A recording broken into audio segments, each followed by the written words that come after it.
In 1922, a company sold people something they already owned. The Hudson's Bay Company had been trading wool blankets across the northern half of the continent for well over a century, and that year it launched a coat made from one of them. The catalogs treated it as a new product. It was not new. Trappers, voyageurs, and indigenous families had been cutting that same coat out of that same blanket for close to 200 years, and in all that time nobody had bothered to write down a pattern. It moved hand to hand, cut by eye, sized to the man wearing it. What nobody at the company seemed to grasp was that their customers had solved a problem the company did not know it had, using merchandise the company sold for something else entirely. That coat has a name. It also has a reputation that is half true, and the half that is false is the part everyone repeats. It was 1779, and a mill in England began weaving blankets to a specification set by a fur company an ocean away. The blankets were heavy, undyed at first, and marked along one edge with short black lines woven into the selvage. Those lines are why the thing is called a point blanket, and they are the source of the most common mistake people make about it. The lines do not mean beaver pelts. You will hear that constantly, that a 4-point blanket costs 4 beaver skins, and it is simply wrong. The points are a sizing system and nothing more. A full point measures 4 to 5.5 inches. A half point measures half of that. Count the lines and you know how large a blanket is before you unfold it, which matters enormously when you are trading in a warehouse by lamplight with 100 bales stacked around you. The word comes from the French empointer, to mark with stitches, and French weavers had been doing it since the 1600s. A 1-point blanket ran 2 feet 8 inches wide by 8 feet long and weighed 3 pounds 1 ounce. During the fur trade era, the common sizes were 2.5, 3, 3.5, and 4 points. A 4-point blanket is a large, dense, heavy rectangle of wool, and if you have never handled one, the weight is the first thing that surprises you. Now here is the part that matters. Somebody, and we do not know who, looked at that rectangle and understood that it was already almost a coat. The construction is close to absurd in its simplicity. You fold the blanket, you cut a slit for the neck, you cut the arms from the remainder, and you sew. 4 seams, sometimes 5. No pattern, no measuring tape, no fitting. A capote, as it came to be called, could be cut and sewn in an afternoon by anyone with a knife and a needle. It had a hood, because the corner of the blanket gave you one for free. It closed with a sash rather than buttons, because buttons break and a length of woven wool does not. Pay attention to that last detail, because it explains more than it looks like it does. A sash lets you open the coat by degrees while you are working.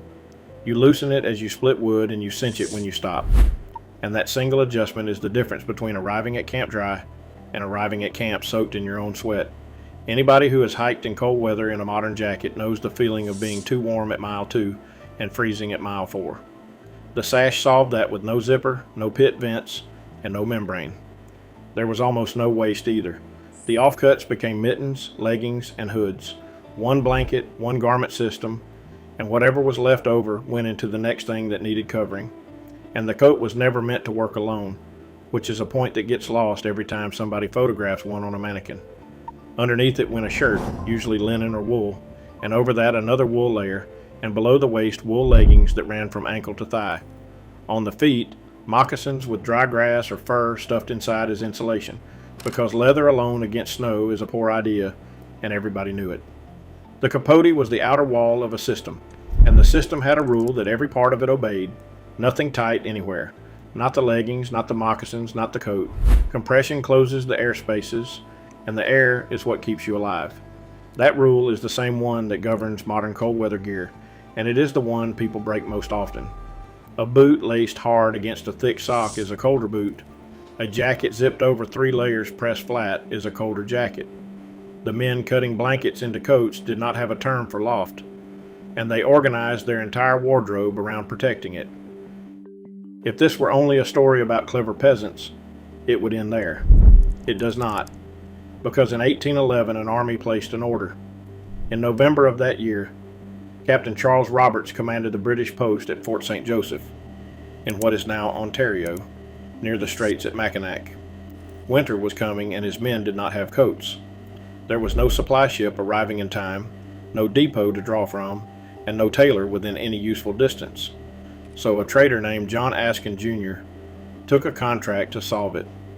And the way he solved it tells you everything about how well this system worked. Askin did not commission coats to be made from cloth. He supplied 3-point trade blankets, and he hired white and metis women to cut and sew 40 greatcoats out of them. 40. For an army post on a deadline out of merchandise that was sitting in a warehouse for an entirely different purpose. There is a detail in that order worth stopping on. The contract called for blue coats. There were not enough blue blankets on hand, so the remainder were made from what was actually in stock, which was red and a black on red tartan. That improvised substitution is where the black and red plaid you associate with a heavy wool coat comes from. The pattern that now signals lumberjack in every clothing catalog on earth exists because somebody ran out of blue in 1811. Those coats took the name of the place, Mackinaw, and the cloth itself became a category. Mackinaw cloth, a dense water-repellent wool close to melting, still sold under that name today. So we have two facts sitting next to each other. A garment that ordinary families made for themselves for generations, and the same garment made from the same blankets, clothing a military post at a few weeks' notice. That is not folk charm. That is a system that scaled, which still does not explain why it worked in weather that kills people, and this is where I have to take apart something you have probably been told. The claim is that wool keeps you warm when wet. You will find it in outdoor magazines, in bushcraft forums, and in the marketing copy of every company selling merino base layers. It is repeated so often that it has the texture of physics. It does not survive testing. The Woodtrekker blog ran the obvious experiment, insulating containers of hot water with soaked wool and measuring heat loss against dry wool and against nothing at all. Wet wool lost heat at a rate close to the uninsulated control. In practical terms, a soaking wet wool garment keeps you about as warm as taking it off. Independent repeats have landed in the same place, with wet wool performing far worse than dry and barely separating from bare containers. People thought they had the full picture on this. They were wrong. So if the famous claim is false, why did the capote work? Because wool does several other things, and they are all different from the one everybody quotes. Start with the shape of the fiber. A wool fiber is not a smooth filament.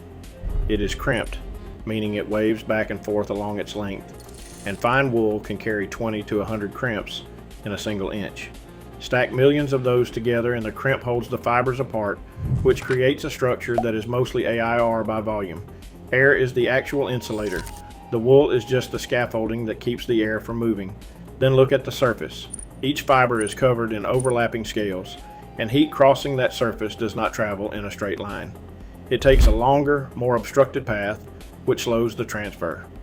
And the raw fiber carries lanolin, a natural wax the sheep produces, which sheds water at the surface before it ever reaches the interior. But the property that mattered most to a man walking through a January is the one nobody advertises. Wool absorbs roughly 30% of its own dry weight in water vapor before it feels damp to the hand. Some measurements put the ceiling nearer 35. Cotton manages about 8%, and most synthetics do not reach 1. That gap is the whole story, and it has nothing to do with rain. It has to do with you. A working body produces water constantly. Not sweat you can see, just vapor all day. And the question every cold weather garment has to answer is where that vapor goes. Cotton takes a little and then saturates, and once cotton is saturated, it collapses. The fibers go limp, the air pockets close, and the fabric begins conducting heat away from the body at a rate that has killed people. Survival modeling puts effective survival time in wet cotton at under 3 hours in moderate cold. Synthetics take on almost nothing, which is why they have to move it outward instead, and why they work beautifully right up to the moment they cannot keep up with the rate you are producing it. Wool takes it in. 30% of its own weight held inside the fiber, and the surface still feels dry against skin. The vapor never becomes liquid against your body, and that is the failure that starts the whole cascade. Then it does something stranger. When water vapor is absorbed into the fiber, the molecules drop from a high energy, disordered state into a lower energy, more ordered one, and the difference is released as heat. It is called the heat absorption. It is an ordinary exothermic reaction, and it means a wool garment produces a small amount of warmth on its own as it takes on your moisture. Not much. Enough to matter at the margin, in the hour after you stop moving, which is exactly the hour that kills people in the cold. That is not folklore. It is a measurable property of the fiber, and it is why the old system worked without a single membrane in it. This is where the story changes, because none of that would have saved anyone by itself. The Capote had two more advantages, and both are mechanical rather than chemical. The first is the weave. Fur trade blankets were fulled, which means the woven cloth was agitated in hot water until the fibers locked together and the whole fabric shrank and tightened. A fulled wool blanket is not a knit, and it is not a loose weave. It is close to a felt, and wind does not pass through it. Wind is what actually strips heat from a body in the open, and a dense wool wall stops it without needing a laminated shell. The second advantage is one you can test tonight, and it costs nothing. A spark from a green log carries enough heat to melt polymer on contact. Land one on a synthetic shell or a fleece, and it does not scorch the fabric, it opens a hole in it, because the material is a plastic and plastic melts. Anybody who has spent an evening close to a fire in modern outerwear knows what the shoulders of that jacket look like afterward. Wool does not do this. Wool chars at the contact point and stops. It is the reason wool, cotton, and leather remain the standard recommendation for anyone working around open flame. And it is why garment flammability testing at facilities like the Pyroman Lab at North Carolina State University exists as its own discipline. Think about what that means for a man whose only heat source for 5 months a year was an open fire he sat beside every night. A coat that fails at the fire is not a coat. It is a 2-week supply. So the old system was quietly excellent, and then it lost. It did not lose because something outperformed it. On the 28th of February, 1935, a chemist named Wallace Carothers, working at the DuPont experimental station outside Wilmington, produced the first sample of the polymer that became nylon. DuPont patented it that same year. By 1938, it was in toothbrush bristles, and in 1939, the company introduced nylon stockings at the New York World's Fair, where they were a sensation. Then the war came, and nylon went into parachutes by the million. What came out the other side of that war was an industry with enormous synthetic capacity, a public that had learned to associate synthetics with modernity, and a supply chain that could produce a jacket for a fraction of what wool cost. Wool has to be grown on an animal, sheared, scoured, spun, and fulled. Nylon comes out of a reactor. There was never a contest on price, and price is what decides these things. That is not a conspiracy. That is how markets work, and anyone standing where DuPont stood would have made the same call. But the two things are not equivalent, and here the numbers get uncomfortable. A technical shell jacket at $300 is unremarkable now, and few of them survive a decade of genuine use. Call it 8 years if you are careful with it. That is roughly $37 a year to stay dry, and at the end of it you own nothing, because a delaminated membrane has no salvage value at all. The face fabric wets out, the tape seams lift, and the jacket goes in the bin. A 4-point wool blanket runs somewhere around $300 as well. The same money. But it does not have a service life in that sense, because there is nothing in it to fail. No membrane to delaminate, no coating to abrade, no seam tape to lift. Hudson's Bay blankets from the 1930s still turn up at estate sales in usable condition, which puts the working life somewhere past 90 years. Spread $300 across 90 years, and you are at $3.30 a year. $37 a year against $3. And when the wool finally wears through, you patch it with wool, and the patch is as good as the original. Between 1999 and 2011, exposure to excessive natural cold was associated with 16,911 deaths in the United States. That is an average of 1,301 people a year, with a high of 1,536 in 2010 and a low of 1,058 in 2006.